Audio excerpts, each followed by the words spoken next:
ہم نے جو بحث شروع کی تھی وہ یہ تھی نا کہ قرضوں کی خرید و فروخت کی شرعی حیثیت کیا ہے. اس کا ایک حصہ تو ہو گیا تھا دیون کی خرید و فروخت کا ایک بنیادی خاکہ. یہاں سے اب اس کی جدید صورتیں چند ذکر کرتے ہیں. ان میں سے سب سے پہلی صورت یہ تمام صورتیں تقریباً مالیاتی دستاویزات سے متعلق ہے، مانیٹری پیپر سے متعلق. ان میں پہلی قسم ہے بل آف ایکسچینج کی. تو یہ بھی دراصل دین ہی کی خرید و فروخت ہے. تو اس کے بارے میں کچھ وضاحت کرتے ہیں. اس سے متعلق آپ کے سامنے یہ 7 نکات ہے. پہلی بات یہ کہ بل آف ایکسچینج کسے کہتے ہیں، یعنی اس کی تعارف اور حقیقت. دوسری بات یہ کہ بل آف ایکسچینج کی شرائط کیا ہے، کہ کس قسم کے بل کو بل آف ایکسچینج قرار دیا جا سکتا ہے. نمبر 3، اس طرح کے بل کے فوائد کیا ہیں، دنیاوی فوائد ہو یا اس سے کس قسم کے اغراض حاصل ہو سکتے ہیں. نمبر 4، کہ بل آف ایکسچینج کی اقسام کتنی ہے، مختلف قسم کی اقسام رائج ہے اس کی. اور نمبر 5، اس کی فقہی تکیف اور فقہی حیثیت کیا ہے، کہ شرعاً یہ کس قسم کے عقد میں داخل ہے. نمبر 6، اس کے تبادلے کا کیا حکم ہے، کہ جب بل آف ایکسچینج تیار ہو جائے تو اس کو کسی اور کے ہاتھ فروخت کرنا اور اس سے قیمت وصول کرنے کی شرعی حیثیت کیا ہے، یعنی اس کے تبادلے کا کیا حکم ہے، یا اس کی خرید و فروخت کی شرعی حیثیت کیا ہے اور جائز ہے یا نہیں. اور نمبر 7، کہ اگر یہ ناجائز ہے تو اس کا کوئی شرعی متبادل اور جائز متبادل کیا ہے جس کو اختیار کیا جا سکتا ہے. پہلی بات کہ بل آف ایکسچینج کی تعارف اور حقیقت کیا ہے. تو خلاصے کے طور پر اتنا سمجھ لے کہ جب کوئی تاجر اپنی کوئی چیز کسی کو فروخت کرتا ہے تو وہ خریدار کے نام پر ایک بل بناتا ہے. تو اب کبھی کبھی ایسا ہوتا ہے کہ اس بل کی ادائیگی فی الفور نہیں کی جاتی، بلکہ کچھ مدت بعد اس کی ادائیگی واجب ہوتی ہے. تو اس طرح کے بل کو خریدار منظور کرتا ہے اور اس کو دستاویزی شکل دینے کے لیے خریدار اس کے پشت پر دستخط کرتا ہے. تو اور اس میں یہ اقرار کر لیتا ہے کہ فلاں تاریخ کو اس تاجر میرے اوپر لازم ہے کہ میں اس تاجر کو اتنی رقم ادا کر دوں. تو اس طرح کے بل کو انگلش میں بل آف ایکسچینج، انگریزی میں اس یہی ہے بل آف ایکسچینج، اور عربی میں اس کو کمبیالہ، اور اردو میں اس کو ہنڈی یا مبادلاتی بل کہتے ہیں. ٹھیک ہے. جس تاریخ کو ادائیگی طے ہوتی ہے اس تاریخ کے آ جانے کو عربی میں نسج الکمبیالہ کہتے ہیں. نون پر ضمہ اور ضاد جیم، نسج الکمبیالہ، اور انگلش میں اس کو میچورٹی کہتے ہیں. اور اس وقت کو جس وقت میں ادائیگی طے ہوتی ہے اس وقت کو میچورٹی ڈیٹ کہتے ہیں. ٹھیک ہے.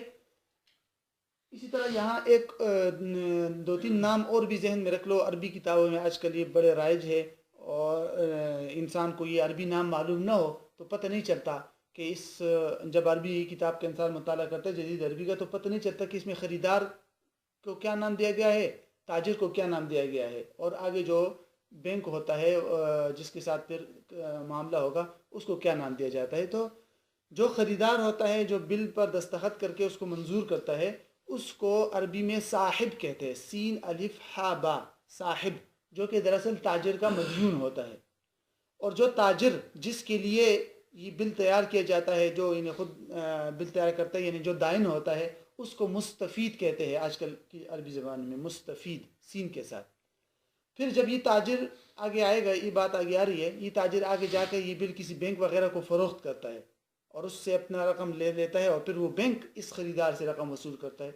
تو اس تیسرے شخص کو جو درمیان میں آتا ہے اس کو مسحوب علیہ کہتے ہیں، سین کے ساتھ، ہا کے ساتھ، مسحوب علیہ. اتنی بات آ گئی سمجھ میں؟ اچھا، اب یہ بات ذہن میں رکھ لے کہ جب اس طرح کا بل تیار ہو جاتا ہے تو تاجر اس وقت کے آ جانے سے پہلے خریدار سے اپنے دین کا مطالبہ نہیں کر سکتا، اس سے وصول نہیں کر سکتا. تو بسا اوقات اس طرح کے جو تاجر ہوتے ہیں، یعنی حامل بل آف ایکسچینج، وہ جلدی اپنا دین وصول کرنا چاہتے ہیں. تو وہ ایک تیسرے شخص جو آج کل بینک ہی ہوتے ہیں ان کے پاس چل جاتا ہے اور اپنا یہ بل ان کو فروخت کر دیتا ہے اور ان سے رقم وصول کر لیتا ہے، اور بل کے پشت پر دستخط کر کے اس بل کے تمام حقوق اس تیسرے شخص یعنی بینک کی طرف منتقل کر دیتا ہے. ایسے میں، اور یہ جو فروختگی ہوتی ہے یہ عموماً اس رقم سے کم ہوتی ہے جو رقم اس بل کے اوپر لکھی ہوئی ہو. مثلا اگر خریدار کے ذمے تاجر کے 1 لاکھ روپے لازم ہوئے تھے تو یہ آگے جب بینک کو فروخت کرے گا یہ تاجر تو 95,000 یا 98,000 میں اس کو فروخت کر کے اس سے اتنی رقم لے لیتا ہے ایسا میں، اور اس کے پشت پر دستخط کر کے اس سارے حقوق اس کی طرف منتقل کر دیتا ہے. تو اس عمل کو، اس کٹوتی کے عمل کو عربی میں خصم الکمبیالہ صاد کے ساتھ اور خا کے ساتھ، یا ہا اور سین کے ساتھ حسم الکمبیالہ یا قطع الکمبیالہ بھی بعض کتابوں میں اس کو قرار دیا گیا ہے، قاف طا قطع الکمبیالہ ایسا میں. اور انگلش میں اس کو ڈسکاؤنٹنگ کہتے ہیں، عربی اور اردو میں اس کو بٹا لگانا کہتے ہیں. اور جب یہ تاجر جو ہے بل کی پشت پر دستخط کر کے اس کے سارے حقوق بینک کی طرف منتقل کر دیتا ہے تو اس دستخط کو، جو یہ تاجر دستخط کرتا ہے، اس کو عربی میں تظہیر ضاد کے ساتھ تظہیر کہتے ہیں، انگلش میں اس کو انڈورسمنٹ کہتے ہیں، اور اردو میں اس کو عبارت ظہری لکھنا کہتے ہیں کہ پشت پر عبارت دستخط کر دیتا ہے. آگے یہ بات سمجھ میں، یہ ایک مختصر سا خاکہ ہے بل آف ایکسچینج کی حقیقت سے متعلق. ایک بات یہ بھی ذہن میں رکھو کہ جو بٹا لگایا جاتا ہے، کٹوتی کی جاتی ہے، یہ میچورٹی ڈیٹ کو دیکھ کر کی جاتی ہے کہ اگر تاجر کو جو دین وصول ہونا ہے خریدار سے، یہ اس کے لیے وقت بہت زیادہ ہے تو یہ کٹوتی بھی زیادہ ہوتی ہے. مثلا 1 لاکھ روپے ہے، 1 سال بعد ادا ہونے ہیں تو مثلا 95,000 تاجر کو دیے جائیں گے، کٹوتی زیادہ ہوگی. اگر 3 مہینے یا 4 مہینے بعد دینے ہیں تو ذرا کٹوتی کم ہو جاتی ہے، 96,000 یا 97,000 روپے تاجر کو دے دیا جاتا ہے، 3,000 روپے کٹوتی ہو جائے گی.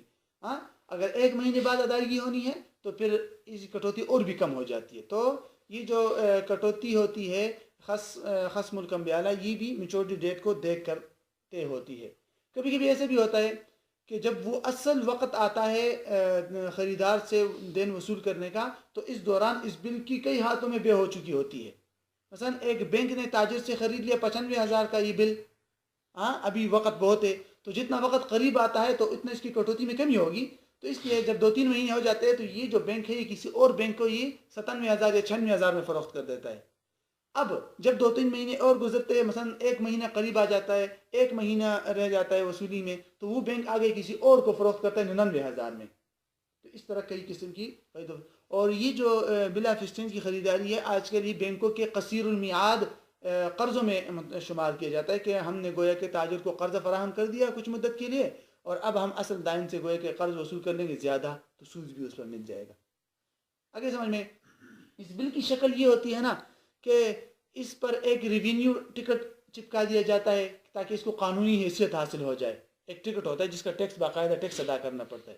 اسی طرح اس پر دستخط کرنے والے جو خریدار ہوتا ہے اس کے دستخط ہوتے ہیں، تاجر کا نام اور تاجر کا پتہ ہوتا ہے، رقم کا اندراج بھی اس پر ہوتا ہے، ہندسوں میں اور الفاظ میں دونوں قسم کے اس میں ہوتا ہے.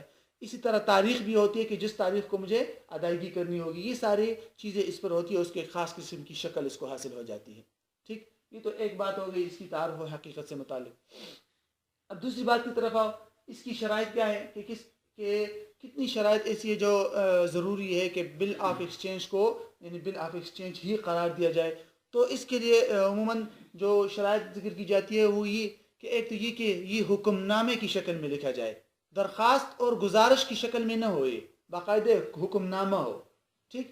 نمبر 2 کہ یہ تحریری شکل میں ہونا ضروری ہے، باقاعدہ اس کی ایک تحریر ہو. ٹھیک ہے.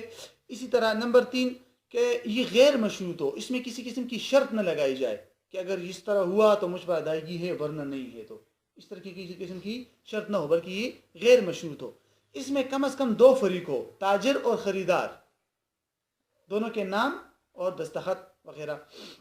اور اسی طرح یہ بھی شرط ہوتا ہے کہ جو صاحب ہوتا ہے خریدار اس کے دستخط ہو، اور جو تاجر ہے اس کی قبولیت کے دستخط ہو کہ ہاں میں نے بھی قبول کر لیا اس کو. دونوں کے دستخط بھی ضروری ہے. اور وہ تاریخ کا اندراج ہوتا ہے اور رقم کا اندراج بھی ضروری ہوتا ہے. یہ چند شرائط ہے اس کے لیے. اس کے بعد ہی بل آف ایکسچینج کی شکل اس کو حاصل ہو جاتی ہے.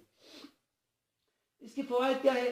تو یہ ایک فائدہ تو اس کا یہ ہے کہ یہ بطور وسیلہ مبادلہ استعمال ہوتا ہے، اور ملکی اور غیر ملکی تجارتوں کے لین دین میں یہ ادائیگی کا ایک مؤثر ذریعہ ہے. ایسا میں، اور اس میں فریقین کا فائدہ ہوتا ہے، تاجر کا بھی فائدہ ہے، خریدار کا بھی فائدہ ہے.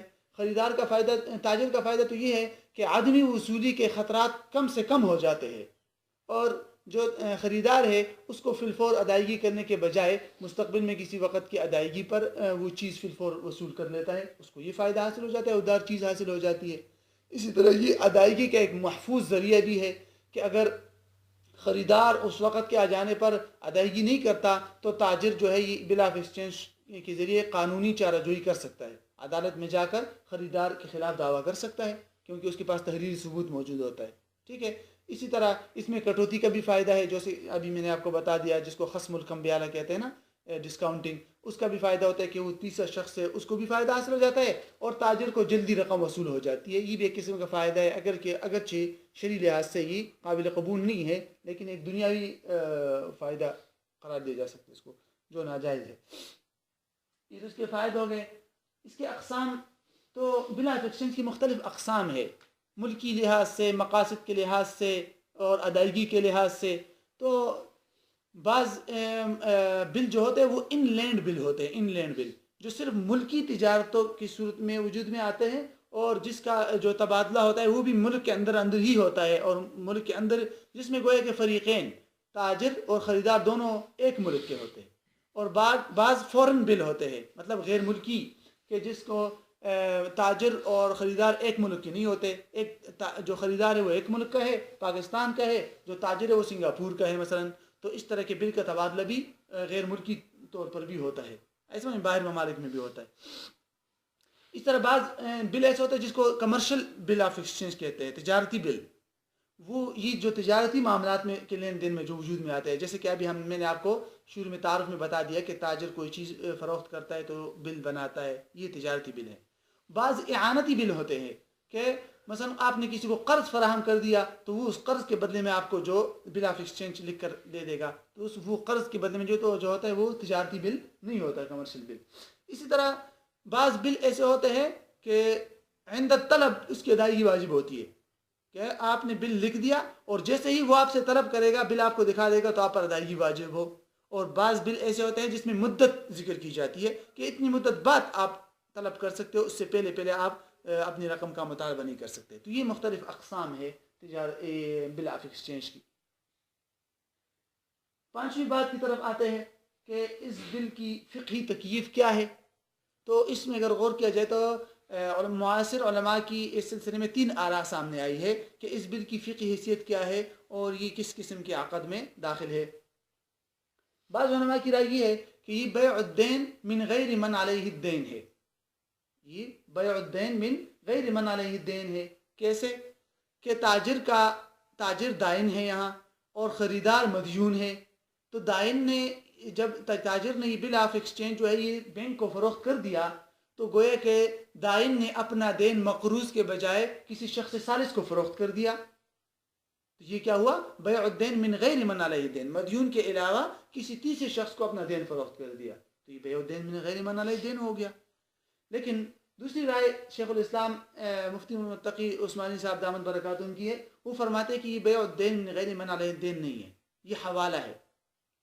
بیع الدین من غیر من علیہ الدین نہیں ہے اور حوالہ ہے، اس کی وجہ کیا ہے؟ وجہ سمجھ لو۔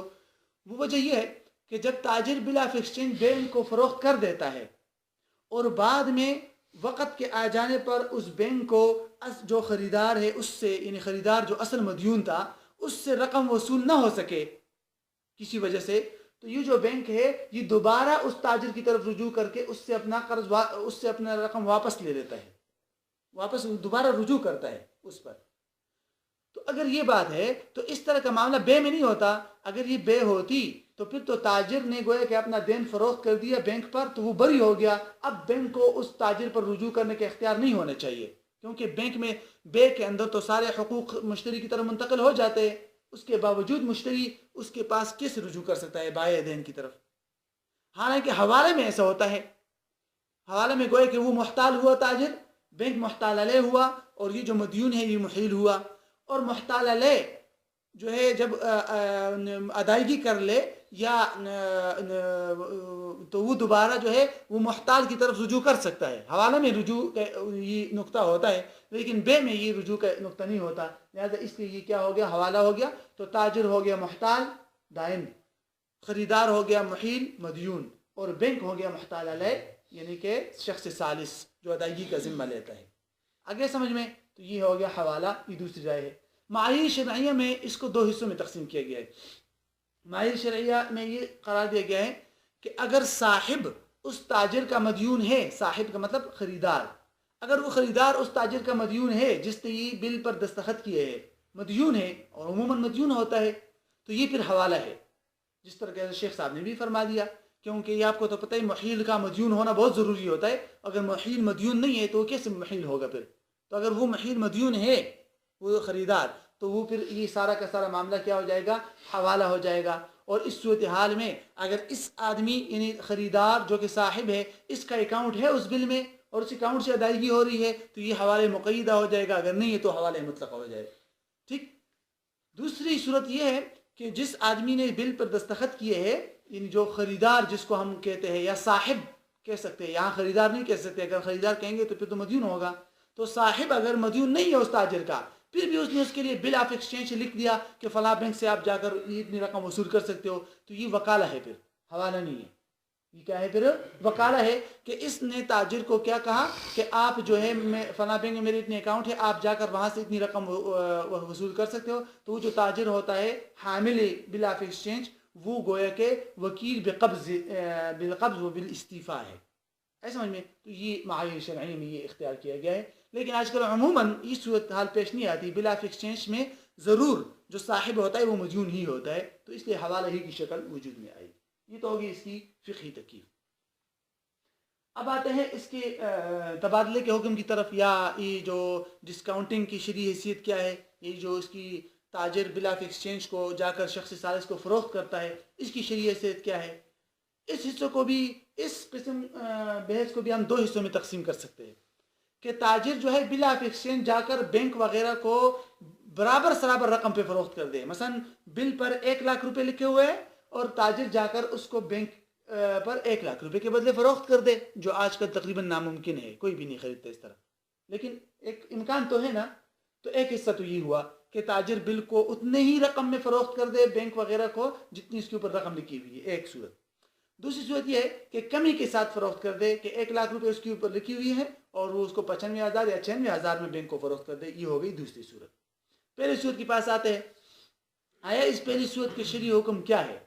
تو اگر اس کو بیع الدین من غیر من علی الدین قرار دیا جائے، بیع الدین من غیر من علی الدین قرار دیا جائے، تو یہ تو حنفیہ اور حنابلہ کے نزدیک بیع الدین من غیر من علی الدین ناجائز ہے، لہٰذا برابر سرابر رقم کے ساتھ بھی بینک کو فروخت کرنا جائز نہیں ہوگا۔ اور شوافے کا بھی تقریباً یہی مسلک ہے، آئے سمجھ میں؟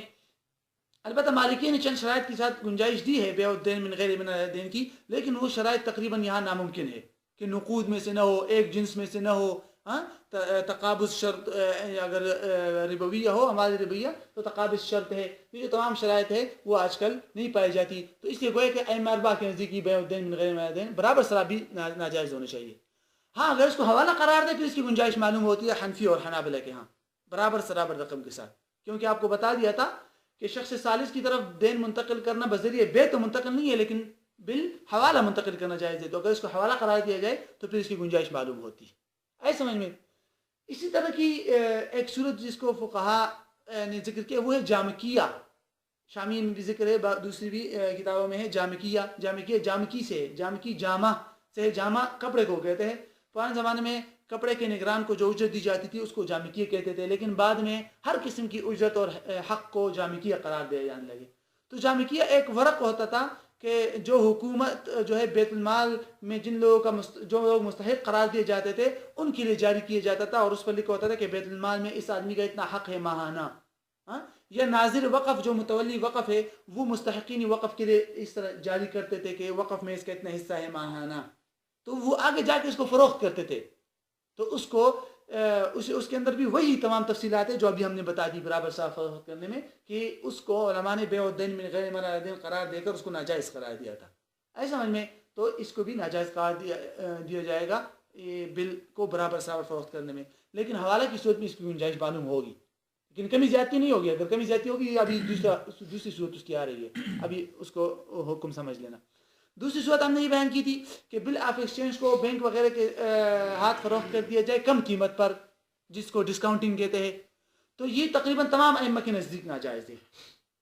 اس کی وجہ کیوں ہے کیا ہے وجہ؟ تو یہ کہ اگر یہ بیع الدین من غیر منع دین ہو پھر تو ویسے بھی ناجائز ہے، جیسے ہم نے بتا دیا۔ فقہائے حنفیہ، شافعیہ اور حنابلہ نے اس کو ناجائز قرار دیا، اور مالکی نے جن شرائط کا ذکر کیا تھا وہ شرائط یہاں نہیں پائی جاتی اگر بیع الدین ہے تو۔ اور اگر یہ حوالہ ہے تو پھر تو بدری قولہ ناجائز ہونا چاہیے یہ کمی کے ساتھ، اس لیے کہ حوالہ میں تساوی دینین ضروری ہوتا ہے۔ کیا ضروری ہوتا ہے؟ تساوی دینین، کہ محتال علیہ یعنی شخص ثالث جتنی رقم محتال کو ادا کرے گا تو یہ اصل محیل مقروض سے اتنی ہی رقم وصول کرے گا، کمی یا زیادتی نہیں ہونی چاہیے۔ تساوی دینین شرط ہے، لیکن یہاں تو حوالہ بانقص من الدین ہو رہا ہے کہ بینک نے تاجر کو کم رقم دی اور اصل مقروض سے زیادہ وصول کرے گا، تو حوالہ میں تو یہ جائز نہیں ہے، حوالہ میں تساوی دینین ضروری ہے ورنہ تو سود لازم آئے گا۔ مجمع الفقہ اسلامی جدہ والوں نے بھی اس کو ناجائز اور سود قرار دیا ہے، ایسے سمجھ میں، تو اس لیے یہ جائز نہیں ہوا۔ تو جب یہ صورت ناجائز ہی ہے تقریباً بلا آف ایکسچینج کی تبادلے اور ڈسکاؤنٹنگ وغیرہ کی، یہ جو تبادلے کی صورت ہے یہ سب ناجائز ہی ہے، تو اب ہم آتے ہیں ساتویں بات اور آخری بات کی طرف کہ اگر یہ ناجائز ہے تو اس کا کوئی شرعی متبادل اور جائز متبادل ہے بھی یا نہیں۔ تو حضرت شیخ الاسلام صاحب نے جو ہے تکملہ فتح الملہم میں بھی، اور انہوں نے اپنی کتاب بحوث میں بھی، اور تقریباً فقہ البیوع میں بھی، تینوں کتابوں میں اس کے متبادل ذکر کیا ہے۔ وہ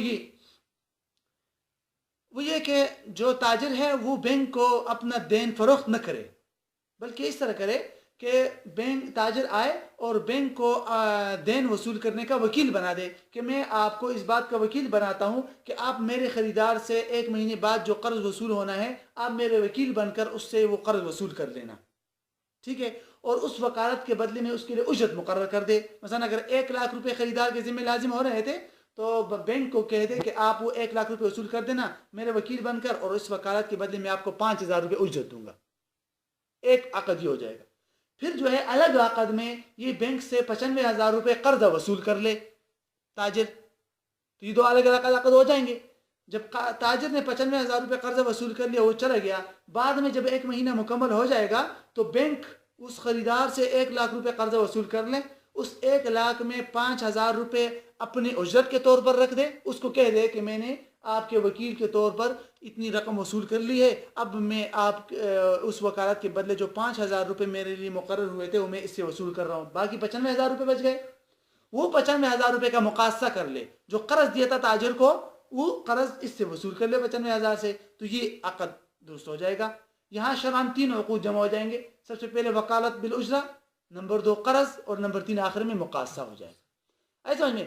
تو حضرت شیخ صاحب لکھتے ہیں کہ اس قسم کی شرعی متبادل کے 3 شرائط کا پایا جانا ضروری ہے، اگر ان 3 شرائط میں سے ایک شرط میں بھی گڑبڑ ہو گئی تو یہ متبادل ناجائز ہو جائے گا۔